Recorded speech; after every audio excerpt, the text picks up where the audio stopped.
Snow and Riley. Bill Riley, welcome to you on this very hot week. Yes, thanks, Greg, for that wonderful introduction. And boy, it is hot out there. Yes, it's been hot all day, and even at 6 o'clock at night, it's still in the low 80s. It's been quite a day. It has, but hey, it's July, so. Exactly. It's except August is coming up, so.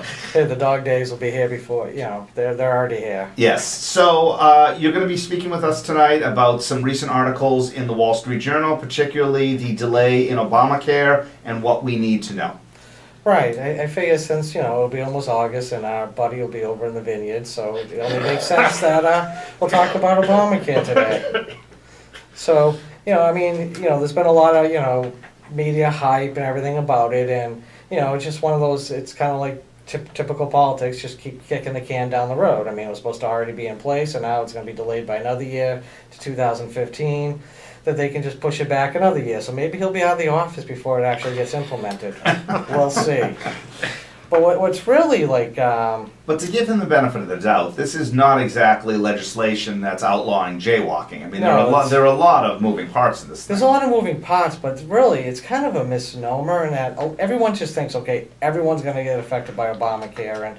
And, in some ways, with some of the taxes, people are with some of the surcharges. But really, the biggest misnomer to me, misperceived conception is how many businesses are actually affected. Believe it or not, 97% of businesses are actually too small to be affected by Obamacare. In Massachusetts? No, the nation. Okay, well, my point being that mandatory health insurance is not necessarily new to Massachusetts. No, right? Massachusetts, really, unfortunately, he kind of copied some of our plan. So, but even in Massachusetts, it's still a lot of businesses aren't affected by, depends on the number of employees. And I would agree with you. And I know that across the country, 97% are obviously too small to be affected as well, but... Yeah, but no, still, there's still, 3% of a large number is still 3% of a large number, which does equate to millions who will have to wait another year, for, health insurance, so.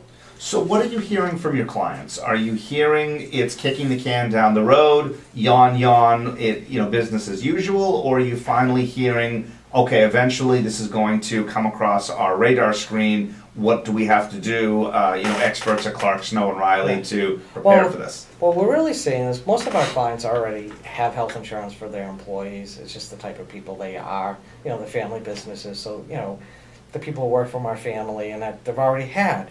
But really, the biggest thing we're seeing is kind of, we do restaurants, we do the food industry, and that's where we're seeing the pushback in that the restaurants, they're going to part-time help as opposed to full-time. Because they don't require health insurance for part-time workers. Exactly. Right? So that's where you're kind of seeing where maybe more of some of the service industries where they would have more full-time people and they'd rather go, okay, how can we get around it? Because that'll be very expensive because as it is, restaurants, the pizza parlors, the places like that, they're already dealing with food increases, trying to figure out how to, effectively they're making smaller portions to keep the prices down. They're looking for better deals. But if the